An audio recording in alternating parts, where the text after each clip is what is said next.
Penguin Random House Audio presents The Lioness by Bohjalian. Read for you by January Lavoy, with Grace Experience, and with a prologue and epilogue read by Gabrielle de Cuir. Everything I learned from the movies. Audrey Hepburn.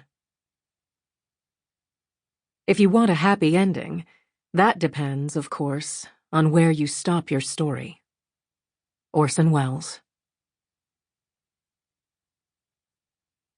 The Safari. Registered guest list. Married couples. David Hill, gallerist. Katie Barstow, actress.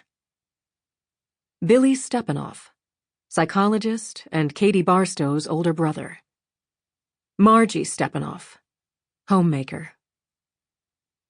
Felix Demeter, screenwriter. Carmen Tedesco, actress. Single guests. Terence Dutton, actor. Reggie Stout, Katie Barstow's publicist. Peter Merrick, Katie Barstow's agent. Team leaders. Charlie Patton, owner of Charles Patton Safari Adventures. Juma Sykes, head guide. Mwema Kambona, second guide. Benjamin Kikwete, porter and guest liaison. Prologue.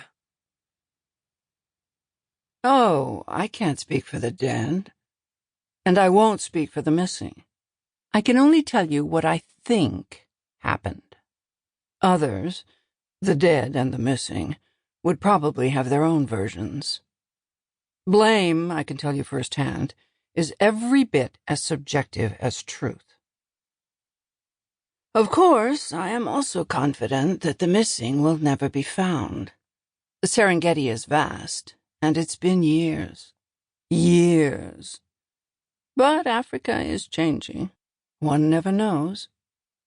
Someday it's possible that some of their bones, a femur that is recognizably human or a skull that was clearly a woman's or a man's, will be spotted beside a dirt road where a jackal or hyena or magnificent lappet-faced vulture decades ago finished off what a leopard or lion didn't. Just think for a moment of the age of the fossils and remnants of ancient man that have been found a little south of where we were in the Olduvai Gorge. Mary Leakey began piecing together the Nutcracker Man only 5 years before we were there, when she saw what looked like 2 teeth in a jaw. Nutcracker Man lived 2 million years ago. We went there, and most of us anyway, died there in 1964. So, perhaps a ranger will discover the bones while tracking a poacher. It could be just that ordinary. But let's be clear. This story was never about Western privileged tourists, or local Maasai or Tanzanians. It was never about rich or poor, Americans or Africans. We were all just people. And most of us had no idea what was happening. We had no idea what to do. We made the best decisions we could. But think of who we were and where we were. The mantra for most of us? Just stay alive. See if somehow we might see the sunrise one more time. Safari. Chapter 1. Katie Barstow. Hollywood royalty gathered Saturday night at the Beverly Wilshire Hotel, where Katie Barstow wed Rodeo Drive gallerist David Hill. The two of them left afterward for Paris and then the wilds of Africa on a safari. Rumor has it that the actress is bringing along an entourage into the jungle that will include her brother and sister-in-law, Billy and Margie Stepanoff, her agent, Peter Merrick, her publicist, Reggie Stout, actress Carmen Tedesco and her husband Felix Demeter, and Katie's friend and co-star in the still controversial Tender Madness, Terence Dutton. The little group has nicknamed themselves the Lions of Hollywood, though anyone who knows Katie Barstow or has seen her on the screen understands that she is the lioness in charge of this pride. The Hollywood Reporter, November 9th, 1964. She was watching the giraffes at the watering hole after breakfast, no longer as awed by their presence as she'd been even 4 days ago, when she'd first seen a great herd of them eating leaves from a copse of tall umbrella acacia, their heads occasionally bobbing up to stare back, unfazed and not especially alarmed by the humans. Their eyes were sweet. Their horns were the antennae on a child's extraterrestrial Halloween mask. The inscrutable creatures were wary of these humans, but they felt no need to flee. They'd just finished breakfast and were still at their camp. Her husband, David, was on her left, and her brother, Billy, was on her right. Both had their cameras out. Terence was sitting nearby with his notebook on his knees, sketching the creatures. Katie had known that Terence was as talented a visual artist as he was an actor. Her husband loved his paintings. But she was still stunned by how quickly and how remarkably he was drawing the animals they saw. The eyes of his elephant had broken her heart. Earlier that autumn, when they were still in L.A., David had said it was only a matter of time before he could risk giving the man a show. "He's a movie star," she told David when she heard the hesitation in his voice.